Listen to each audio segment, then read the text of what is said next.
this dark stain. It could be blood, but goodness knows how long it has been there.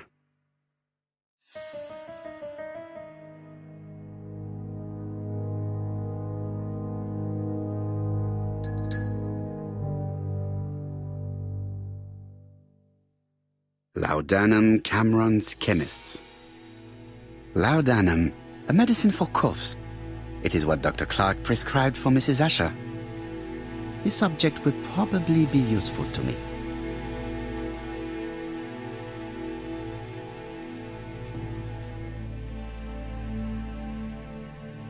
Diethyl barbituric acid, Johnson Company. I know this medicine. It is a powerful sedative. This subject will probably be useful to me.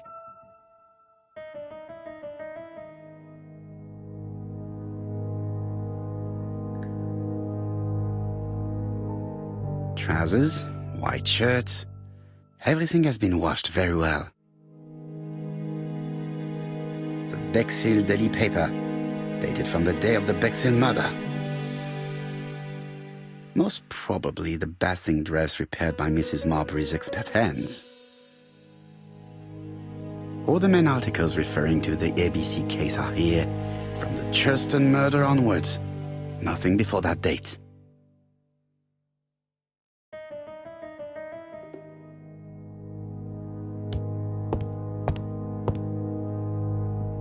ABC guides, enough to sign about a dozen murders. It's closed.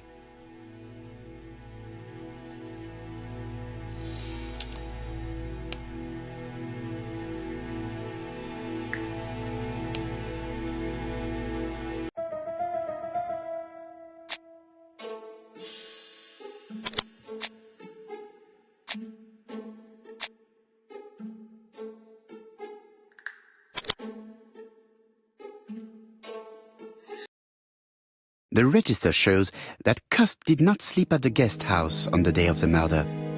Where was he? Bexhill. The Bexhill paper reveals it. Cust bought this newspaper in Bexhill on July the 25th.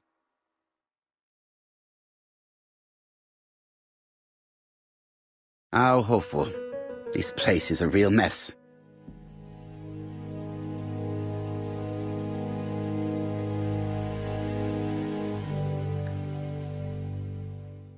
The least we can say that Mr. Cust is not very concerned about order and balance.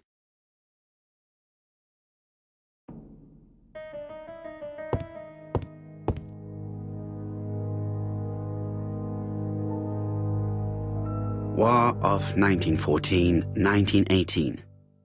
By the King's order, the name of Corporal A.B. Cust, Devonshire Regiment, was published on the London Gazette on May the 10th, 1918, as mentioned in a dispatch for gallant and distinguished service.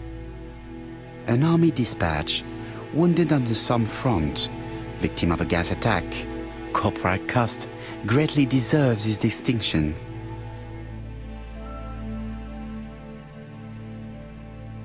It's an ABC.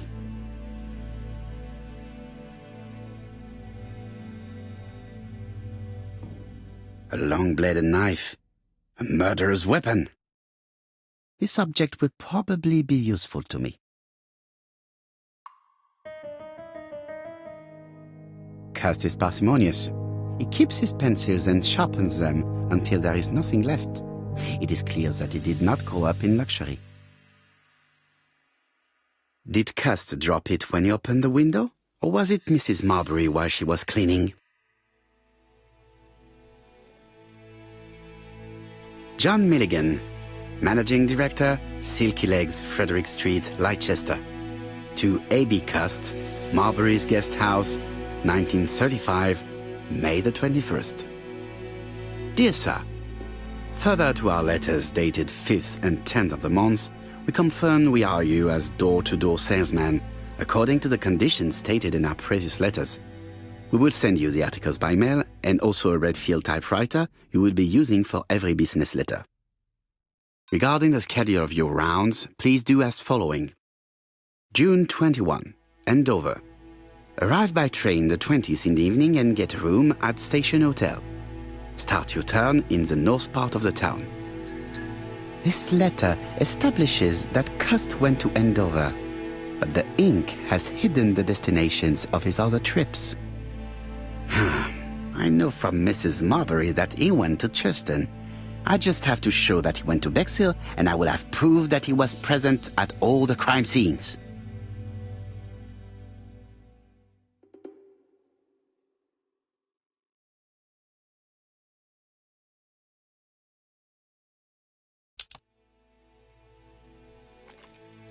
This knife is very useful. Who knows, maybe it never cut anything other than string. Stockings.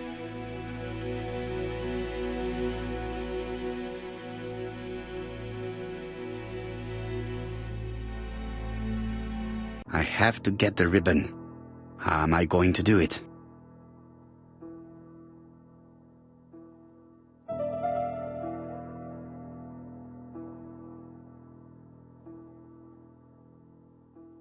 The left-hand heel has been removed.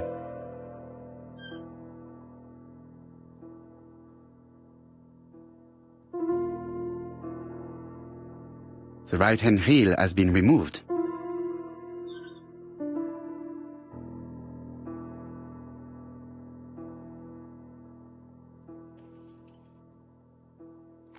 And here is the ribbon. Let us see if it was indeed used to write the letters sent by ABC. I only need the ink ribbon for my inquiry. I will let Jack clean the keyboard if he wishes.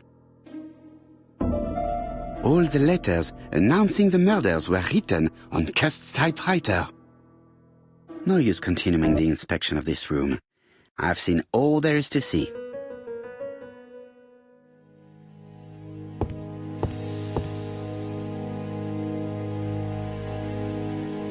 Goodbye, Mrs. Marbury. Thank you for your help. I look forward to seeing you again, Mr. Poirot. Ah, Chief Inspector. I was about to leave. Good evening, Chief Inspector. Welcome. Please excuse me, I must go to the kitchen. I'll leave the key of Mr. Cust on the counter. I'm sorry I'm late. I've spent ages with the Doncaster police. And you? I have established one fact. On 3 occasions, Cust was at the scene on the day of the crimes.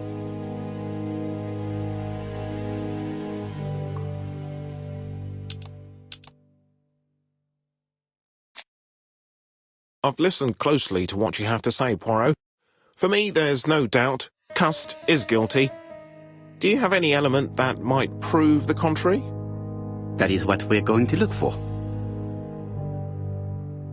Let us now try and get our brain cells to work.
The evidence against Cust is overwhelming. His presence at the scenes, the knife, the blood-stained shirt, the ABCs in a box. C'est vrai. However, the blood Mrs. Marbury saw on Cust's shirt may have been his own. According to his medical records, he suffers from hemoptysis. The murderer cut Sir Carmichael's throat from behind, and the blood spurted outwards. You would expect the murderer's shirt to be stained on the sleeves, not on the buttonholes, yet we see quite the opposite. You would expect the murderer to keep the newspaper articles about his crimes. But Cust's collection starts in Cheston, as if it discovered the case rather late. I agree it's troubling, but it doesn't change my mind. There's small details that we should be able to clear up by questioning Cust. When can we talk to him? Doncaster is sending him to us on the first train. Are they questioning him already? He says he can't remember a thing. It's plausible. Doctors say he suffers from absences and amnesia. Mrs. Marbury has confirmed this. He may have done the murders in an altered state. A familiar situation. It's not enough to clear his name. Dr. Thompson insisted that even if you don't know what you're doing, you never commit a murder without wanting to. Très intéressant. I shall remember that. Right. I'll go and examine the suspect's room. Chief Inspector, I took the liberty of removing a few clues to examinatum. All right, we'll discuss them tomorrow. In the meantime, I'm going to see if you've missed something.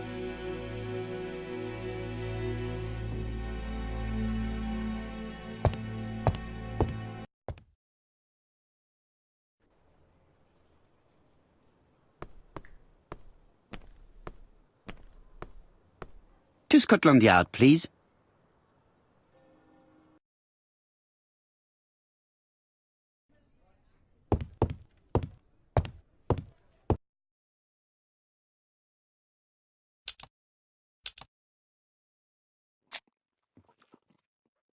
This man is not in good shape.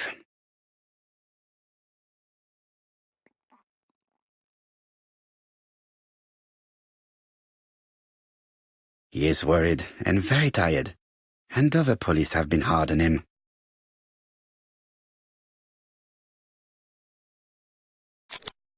What do you want from me?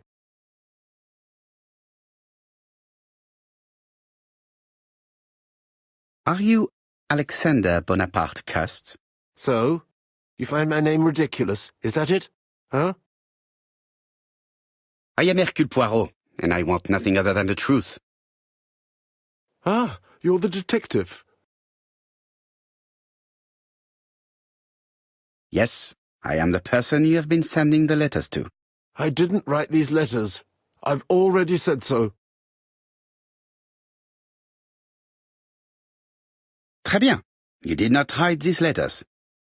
But the question remains, who did? Probably one of my enemies. I have many.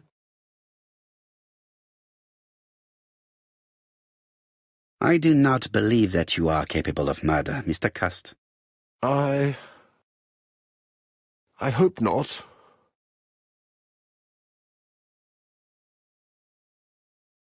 You suffered during the war. It's true. I was wounded. I suffered. But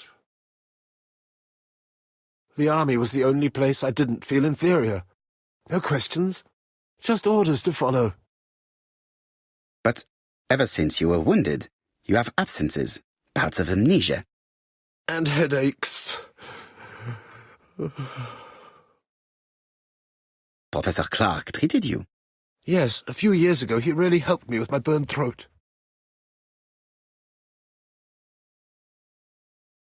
Of course, you never considered killing a doctor who took such good care of you. No, never.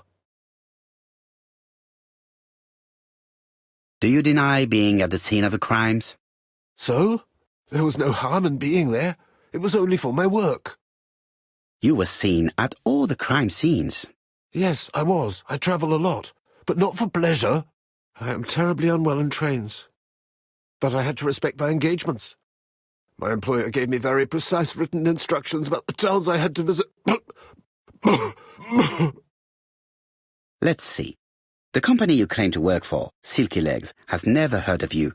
And as for these letters they sent you, they were written on your own typewriter. The company sent me the typewriter when I started working for them. Yes, but the letters were received afterwards. It proves that you wrote them. I may have. Good God! I don't know what's happening to me. My head hurts terribly.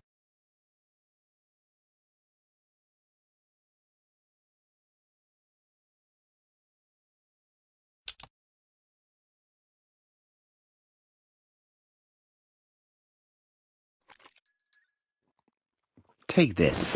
It will help you.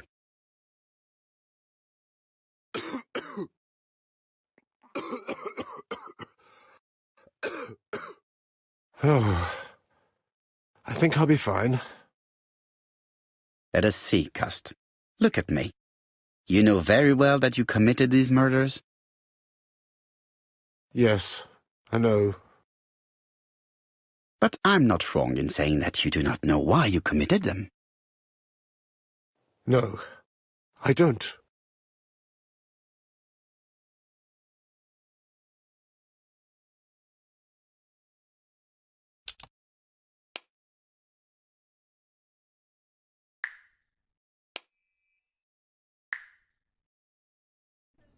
And what conclusions have you drawn? Plenty.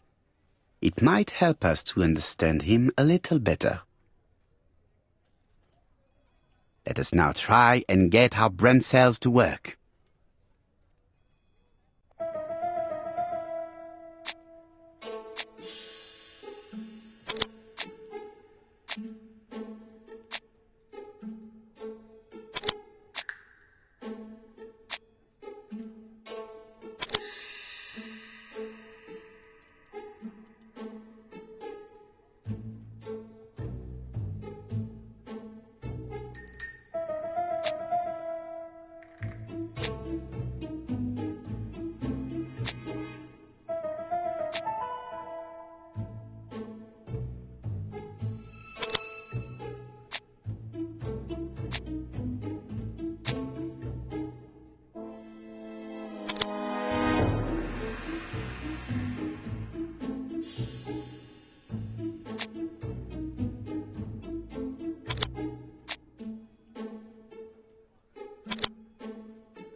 I don't see any clearer than before. This is worse. There is one point to highlight. C'est curieux. Cust admits that he killed, but he does not know why. What did Dr. Thompson say? Even if Cust killed while in an altered state, it still must have been his deepest desire. He must have had a motive. Let's keep it simple. Never mind his motive. He confessed. But you see, he can confess to anything and everything. He denied the murders and then confessed to them. He confirmed that he never typed the letters. Then, with great ease, I managed to get him say quite the opposite. Come on, he behaved like a guilty man. He lied to his landlady. Because deep down he believes himself guilty. From the papers, he noticed that he had always been at the scene of the crimes. He must think that he killed and then simply forgot what he had done. How can you be so sure? Let us look at his psychological profile. You will understand my point of view.